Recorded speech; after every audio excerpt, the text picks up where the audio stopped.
నాకు ఒక చిన్న పదం ఇచ్చారు. ఆ పదము వేదంలో ఉన్నదా ఉంటే కొంచెం తెలియపరచని అని చెప్పి నాకు అడిగారు. ఆ విషయమే ఇక్కడ మీకు మాట్లాడటానికి ఒక 15 నిమిషాలు నాకు ఇచ్చారు. వాళ్ళు ఇచ్చిన ఆ పదము దానిని నిర్వచించాలంటే సంస్కృతులు కూడా ఉంటాయి. అంతటి ఆ పదం యొక్క విశిష్టత అది ఏమిటంటే వేదంలో విశ్వకర్మ అనే పదము ఉందా. సాధారణంగా ప్రజలందరూ కూడా ఏ విధంగా భావిస్తున్నారంటే ఈ విశ్వకర్మ అనేటువంటి పదం ఏదో ఒక వర్గానికో లేక ఏదో ఒక సంఘానికో లేక ఏదో ఒక సమూహానికో ఇంకొంచెం ముందుకెళ్తే ప్రచారంలో ఉన్నదంటే ఏదో ఒక దేవశిల్పియో అని ప్రజల మనసుల్లో నాటుకుపోయారు. అట్లా అది ప్రచారం కావించబడింది కనుక ప్రజలు అంతవరకే వాళ్ళు విశ్వకర్మ అనే పదాన్ని అనుకుంటున్నారు. కానీ విశ్వకర్మ అనే పదానికి నేపథ్యం చెప్పడం కూడా మన వాళ్ళ కానీ అది అనిర్వచనీయమైనటువంటి. అయితే ఆ విశ్వకర్మ అనిర్వచనీయ శక్తి మన వారు పూజలు వ్రతాలు చేస్తున్నారు, ఉపవాసాలు ఉంటున్నారు. ఇవన్నీ ఎందుకు చేస్తున్నారు, ఎవరి కోసం చేస్తున్నారు అనేటువంటిది కూడా తెలుసుకోవాల్సిన విషయం. ఇక ఈ విశ్వకర్మ అనేటువంటి విషయానికి వస్తే మన భారతావనిలో కాశ్మీర్ నుంచి కన్యాకుమారి వరకు మరియు విదేశాలలో కూడా మన హిందూ సాంప్రదాయం అనేటువంటి హిందూ దేవాలయాలు ఎక్కడెక్కడైతే ఉన్నాయో అక్కడ ప్రతిరోజు కూడా పురుష సూక్తం అనేటువంటిది పఠించబడుతుంది. ప్రతిరోజు కూడా ఈ పురుష సూక్తం అంటే ఏమిటి అంటే ఇది మరో వేదాలలో కూడా ఉన్నా మనకి కొన్ని శృతులు ఈ పురుష సూక్తము ఋగ్వేదంలో యజుర్వేదంలో కూడా పూర్తిగా వివరించారు. కానీ ఈ పురుష సూక్తాన్ని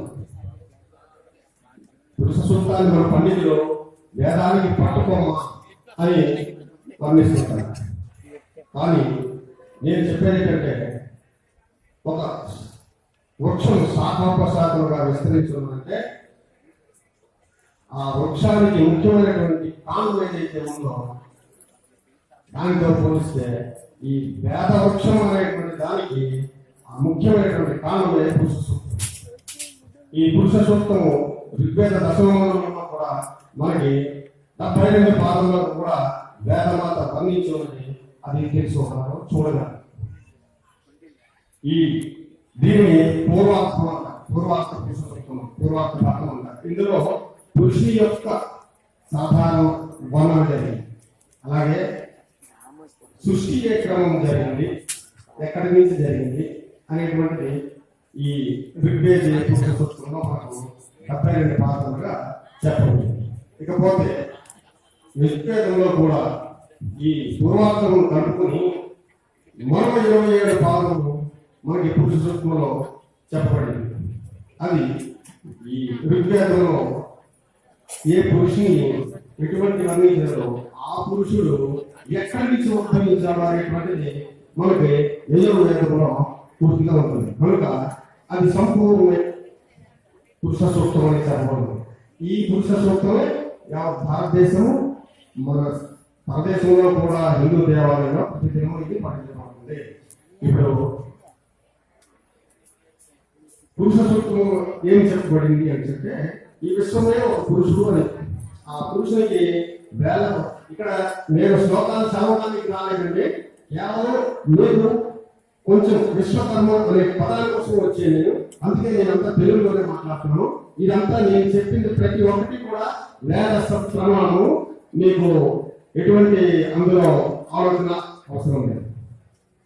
పురుష సూక్తంలో ఆ పురుషునికి వేలాదిగా తలలు, వేలాదిగా కళ్ళు, వేలాదిగా పాదములు అని చెప్తూ అతను ఈ పూర విశ్వాన్ని, మొత్తం విశ్వాన్ని కూడా ఆక్రమించి ఉన్నాడు అని చెప్పి, మరియు ముందు ఏదైతే ఉన్నదో, ఏ శక్తి అయితే ముందు ఏ శక్తి అయితే ఉన్నదో, ఇప్పుడు మనకి కాని వస్తున్నది ఏదో, భవిష్యత్తులో కూడా ఏది రాబోతుందో, ఇవన్నీ కూడా ఆ పురుషుడే అని చెప్పి అందులో వర్ణన ఉంది. అలాగే మనకి ఇప్పుడు లభ్యంగా ఉన్నటువంటి చతుర్వేదములు కూడా ఆ పురుషునిలో ఉద్భవించినవి అని, ఆ పురుషుని యొక్క భాగమే అని చెప్పబడి ఉంది. యజస్సులు, సామము, రుక్కులు, శమికస్సు, వ్యాకరణము ఈ సంస్థలో కూడా ఆ పురుష సూత్రంలో వర్ణించబడి ఉన్నాయి. అలాగే 2 వరుసల దంతములు కలిగినటువంటి జీవులు, అలాగే గుర్రములు, ఏనుగులు, మేకలు, గీతలు, ఆవులు, మన కంటికి కనిపించినటువంటి సూక్ష్మాతి సూక్ష్మ జీవి నుంచి మనకి కంటికి కనిపించి అతి పెద్దదైనటువంటి జీవి వరకు, మరియు జలచరాలు, భూజరాలు, అంతరిక్ష చరాలు, వీళ్ళందరూ కూడా ఇవన్నీ కూడా ఆ విశ్వరూపంలో నడిపించినవి అని చెప్పండి. ఇప్పుడు విశ్వం అంటే ఎన్నో గ్యాలక్సీలతో కూడుకుని ఉన్నటువంటి ఒక బ్రహ్మాండం. ఆ బ్రహ్మాండంలో అతి తక్కువ మాత్రలో ఈ పృథ్వీ, భూమి, అంతరిక్షం, ఇటువంటి భూమి అంతరిక్షంలో ఎన్నెన్నో త్రుటిలో మన సంకల్పం మాత్రాన చిత్ర విచిత్రముగా ఈ సృష్టిని చేయబడిన శక్తి, ఆ దివ్య శక్తి, ఆ దివ్య శక్తి, ఆ దివ్య శక్తియే విశ్వకర్మ. దానికి వేదమే ప్రమాణం. ఇక ఈ పురుష సూత్రం సహస్ర శీర్ష పురుష నుంచి మొదలుకొని సాధ్య శక్తి దేవ అనేటువంటి వరకు 72 భాగములుగా ఋగ్వేదంలో ఉంది. అందులోనే మన ఈ సూర్యుడు, ఈ చంద్రుడు, ఈ గ్యాలక్సీలు, ఈ ఆకాశము, ఈ భూమి ఎలా పిలిచినటువంటి వర్ణన వచ్చిన తర్వాత మనకి 73వ భాగంగా మనకి యజుర్వేద పురుష సూత్రం తీసుకుంటే అందులో చెప్తున్నాడు. అంతవరకు ఈ సృష్టి ఎవరి నుంచి ఉద్భవించింది అనేటువంటిది అక్కడ మనకి ప్రస్తుతం లేదు. ఇక్కడ యజుర్వేద సూత్రంలో మనకి స్పష్టంగా అది ఎవరి నుంచి ఉద్భవించినది అనేటువంటిది క్లియర్గా చెప్తుంది. అదే విశ్వకర్మ సమవర్తకాది పురుషస్య విశ్వమాజానమగ్రే. ఈ ఇప్పుడు చెప్పింది ఏంటంటే నీటి నుంచి, భూసారాంశం నుంచి ప్రపంచం పుట్టింది. ఈ ప్రపంచాన్ని సృష్టించినటువంటి విశ్వకర్మ నుంచి శ్రేష్ఠుడైన స్వస్థ బ్రహ్మ ఉద్భవించాడు. ప్రప్రథముగా ఆది బ్రహ్మంగా. ఇది వేదం. దీనికి ఖండించినటువంటి వాడు ఎవరు లేరు. ఇది సనాతనం. వేదమే సనాతనము, వేదమే పరమ ప్రమాణం, సనాతన ధర్మాన్ని. కనుక అక్కడ ఏం చెప్తున్నాడు? ఈ నీటి నుంచి, భూసారాంశం నుంచి ప్రపంచం ఉద్భవించింది. ఆ ప్రపంచాన్ని సృజించినటువంటి విశ్వకర్మ నుంచి శ్రేష్ఠుడైన స్పష్ట బ్రహ్మ ఉద్భవించాడు. అతను 714 కూడా ఆక్రమించాడు.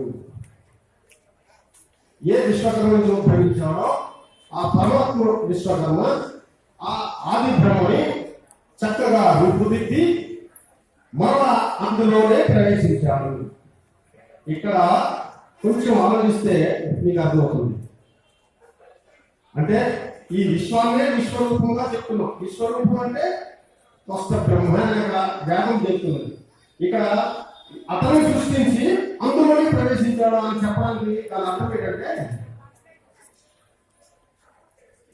జడ ప్రపంచంగా ఉన్నటువంటిది, అంటే చైతన్యం లేకుండా ఉన్నటువంటి ఈ విశ్వంలో, ఈ విశ్వాన్ని సృష్టించి ఆ శక్తి మరలా ఆ జడ ప్రపంచంలో ప్రవేశించి దాన్ని చైతన్యవంతం చేసిందని చెప్పి అక్కడ అంటే ఇప్పుడు ఈ విశ్వంలో ఏమేమి ఉన్నాయి? సమస్త జీవులు ఉన్నాయి. 84 లక్షల జీవరాశులు అని మన పూర్వీకులు చెప్పారు. ఈ సంస్థలు కూడా విశ్వంలోనే ఉన్నాయి కనుక ఈ అందరూ వీటి అంతటిలో కూడా ఆత్మ చైతన్య శక్తిగా ఏ శక్తి అయితే ఉందో ఆ శక్తిని మనం విశ్వకర్మ అని తెలుసుకోవాలి. అలా తెలుసుకున్నటువంటి వారికి సమస్త దేవతలు కూడా వశపరులై ఉంటారు అనేటువంటిది మనకు వేదమాత మనకి చక్కగా మనకి తెలపబడింది. ఇంకా ఏమి చెప్తున్నారు? ఏ దేవో మాతపతి, ఎవరు దేవతలకు తేజస్సుగా వెలుగుతున్నారో, ఏ దేవానా పురోహిత, ఎవరు దేవతలకు పురోహితులో గురువుగా భాషిస్తున్నాడు, పూర్వే ఏ దేవో జాత, ఎవరు దేవతల కంట పూర్వదేవ ఫలించారు, నమోచాయ బ్రహ్మణే, ఆ బ్రహ్మకు నమస్కారం. ఏ బ్రహ్మ నమస్కారం అంటే విశ్వకర్మ అనే నిరాకార శక్తి. విశ్వకర్మ అంటే నిరాకార నిర్గుణ సద్గుణం బాగుగుణం అనేటువంటి పరమాత్మ శక్తి మనల్ని సృష్టించినటువంటి వాడు. మనకు పిత, మనకే కాదు సమస్త విశ్వానికి పిత. ఇంకా దీన్ని బట్టి ఇంకా మీరు ఆలోచించారు. ఇంకేం చెప్తున్నాడు? లక్ష్మీ పత్నో అహోరాత్రే పార్శ్వే నక్షత్రాన్ని అశ్వినో వ్యాప్తం. లజ్జాస్వరూపిణి అయినటువంటి భీదేవి, శ్రీమహారామైనటువంటి లక్ష్మీదేవి నీ అర్థాన్వయ ప్రభు.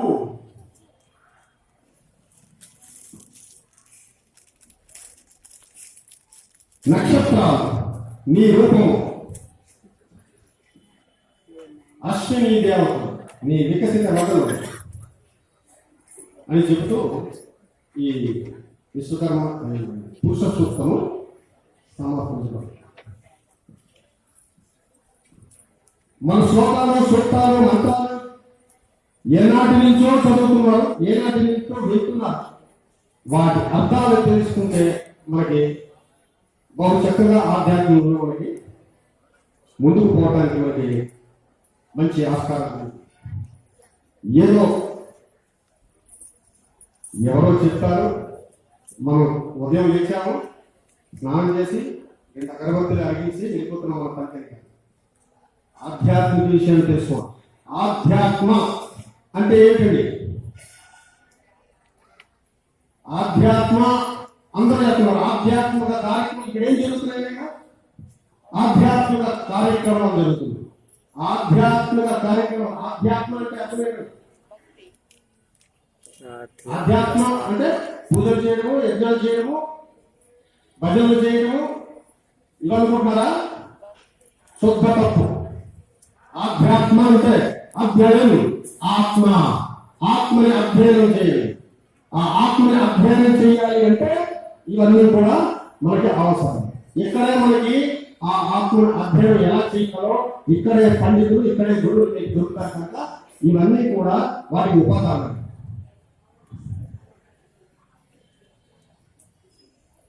కనుక ఇప్పుడు కూడా మనం వేదాన్ని తెలుసుకోవడానికి ప్రయత్నించాలి. వేదం చెప్తున్నది నిరాకార పరమాత్మ కోసమే చెప్తుంది. ఇకపోతే నేను చెప్పింది కొంతమందికి నేరుగా అనిపించే చెప్తున్నాను. మీకు మన నారాయణ తెలుసు కదండి. నారాయణ సూత్రం కూడా ఉంది. నారాయణ అనేటువంటి విషయం మాత్రం మీకు తెలుసు. స్వస్థ అనేటువంటి విషయం మాత్రం చాలా మంది తెలియదు.